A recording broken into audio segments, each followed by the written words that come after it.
السلام علیکم دوستو، ہم آپ کے لیے ایک بہت ہی پیارا بیان لے کر حاضر ہوئے ہیں جس کا عنوان ہے حضرت خالد بن ولید، اللہ کی تلوار کہلانے والے ایک صحابی کا واقعہ، جس کو بیان فرما رہے ہیں قاری حنی ملتانی صاحب۔ آئیے چلتے ہیں بیان کی طرف، توجہ سے سنیں۔ محترم بزرگوں، عزیز دوستوں، حضرت محمد الرسول اللہ صلی اللہ تعالی علیہ وسلم کی تشریف آوری تھی۔ آپ نے تشریف لا کر دنیا بنی نو انسان کو امن کا پیغام دیا، راست بازی کا سبق پڑھایا، حق و صداقت کا درس دیا، اور انہیں یہ بتلایا کہ میں اللہ تبارک و تعالیٰ کی طرف سے نبی بن کر آیا ہوں تمہاری رہنمائی کے لیے۔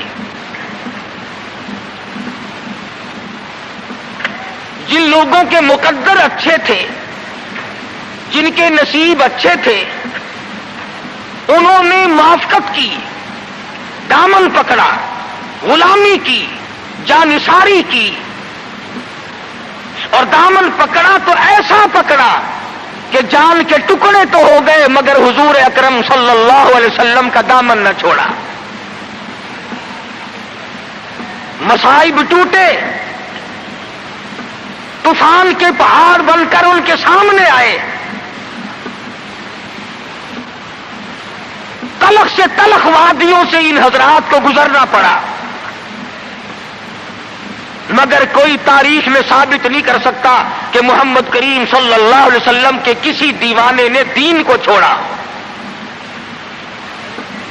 امیر تھا یا غریب تھا، مرد تھا یا عورت تھی، کوئی بھی تھا، اور کیوں نہ ہو، جب ان کے سامنے محمد مصطفیٰ صلی اللہ علیہ وسلم دکھ اٹھایا کرتے تھے، صحابہ کرام کی جان نکل جاتی تھی۔ مکہ مکرمہ ہے، اللہ پاک ہر مسلمان کو زیارت نصیب فرمائے، آمین کہہ دو۔ مسلمانوں کی تعداد بڑی کم ہے، بہت تھوڑی سی تعداد ہے، کفر زوروں پہ ہے، جہالت نے انگڑائیاں لے رکھی ہیں، اور وہ دار الندوہ میں بیٹھ کر مشورے کرتے ہیں کہ اس نبوت کے مشن کو ختم کیا جائے۔ قرآن کریم نے ان لوگوں کے مشوروں کو بھی نقل کر دیا، فرمایا وَإِذْ يَمْكُرُ بِكَ الَّذِينَ كَفَرُوا لِيُثْبِتُوكَ۔ محمد صلی اللہ علیہ وسلم کو قید کر دو، ان کی تحریک ختم ہو جائے گی، ان کا مشن ختم ہو جائے گا۔ او یخرجوک، یا انہیں جلا وطن کر دو، دیش نکالا دے دو۔ او یقتلوک، سرے سے قتل کر ڈالو، نبوت کو دنیا میں سے بے نام و نشان بنا دو۔ اللہ پاک فرماتے ہیں تم نے بھی تدبیر بنائی، تم نے بھی تجویز کی، وَيَمْكُرُونَ وَيَمْكُرُ اللَّهُ،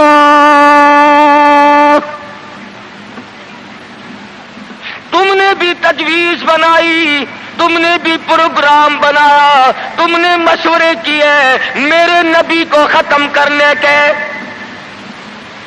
تم ختم کرنے کے پروگرام بناؤ، میں حفاظت کا پروگرام بنائے بیٹھا ہوں، واللہ خیر الماکرین۔ پھر دیکھیں گے کس کی تجویز کارگر ہے، کون آگے نکلتا ہے۔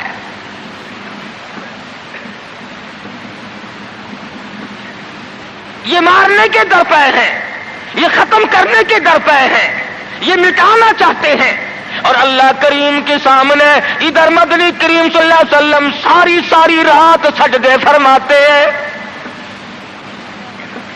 سیدہ عائشہ صدیقہ رضی اللہ تعالیٰ عنہ فرماتی ہیں میں سوئی ہوئی تھی، اچانک میری آنکھ کھلی، آپ کا سر سجدے میں ہے، اتنے رو رو کر دعائیں کرتے ہیں، اس قدر آہذاری کی، اس قدر عاجزی فرمائی، آپ کا سانس گھٹنے لگا۔ عائشہ صدیقہ فرماتی ہے میں کلیجے کو پکڑ کر بیٹھ گئی، کہیں آج میں بیوہ تو نہیں ہو جاؤں گی۔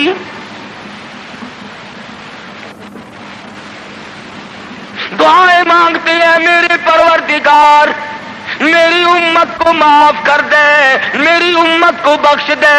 آواز آتی ہے او میرے کالی کملی والے، او محبوب رویا نہ کر، اتنا پریشان نہ ہوا کر۔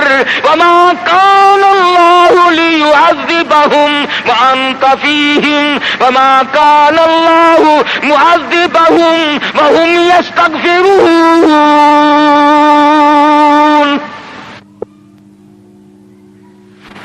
میرے محبوب جب تک آپ ان لوگوں میں موجود ہیں میں وعدہ کرتا ہوں ان کو کوئی عذاب نہ دوں گا، ان کو ذلیل نہ کروں گا، ان کو برباد نہ کروں گا۔ اور میرے پروردگار موت تو برحق ہے، موت تو سب کی آئے گی، میں تو یہ وعدہ چاہتا ہوں میرے بعد کی آنے والی، میں جب پردہ کر جاؤں، جب میں رخصت ہو جاؤں، میرے بعد میں جو امت بچے اس کو بھی عذاب نہ دے۔ آواز آئی محبوب تیرے آنسو مجھ سے دیکھے نہیں جاتے۔ وما کان اللہ معذبہم وہم یستغفرون۔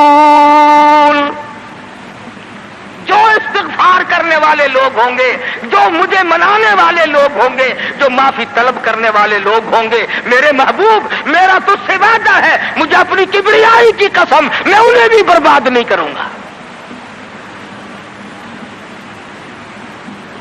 امت کے لیے رات دن دعائیں مانگی، رو رو کر دعائیں مانگی۔ حضرت ابو ہریرہ رضی اللہ تعالیٰ عنہ فرماتے ہیں مدنی کریم صلی اللہ علیہ وسلم قرآن کی تلاوت فرمایا کرتے تھے، جب عذاب کی آیت آتی اتنا سانس پھول جاتا، اس قدر گھبراہٹ آ جاتی، مجھے یوں آواز آتی جیسے ہنڈیاں کھول رہی ہو۔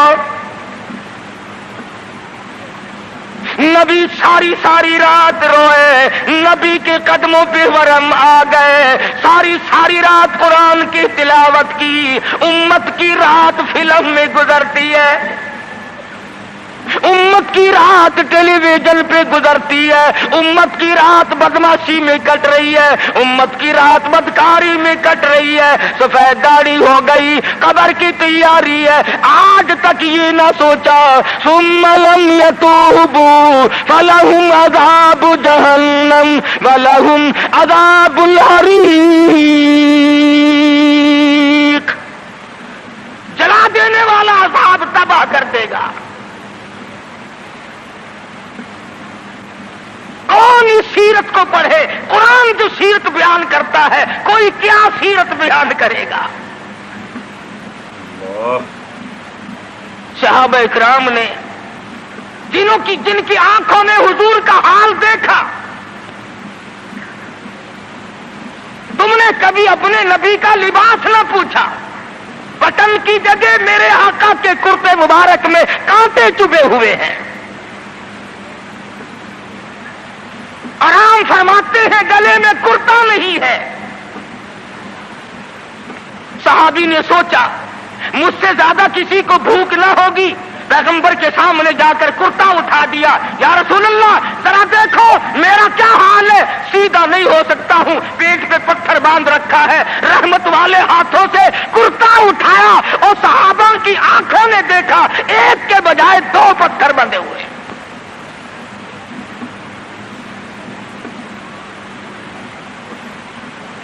ابو ایوب انصاری رضی اللہ تعالیٰ عنہ کا مکان ہے، اللہ اللہ ہجرت فرما کر مدینہ طیبہ میں تشریف لائے، ہر کوئی چاہتا ہے میرے دروازے پہ قیام ہو، مجھے یہ سعادت ملے، امام الانبیاء میرے مہمان بنے۔ مدینے میں پہنچے،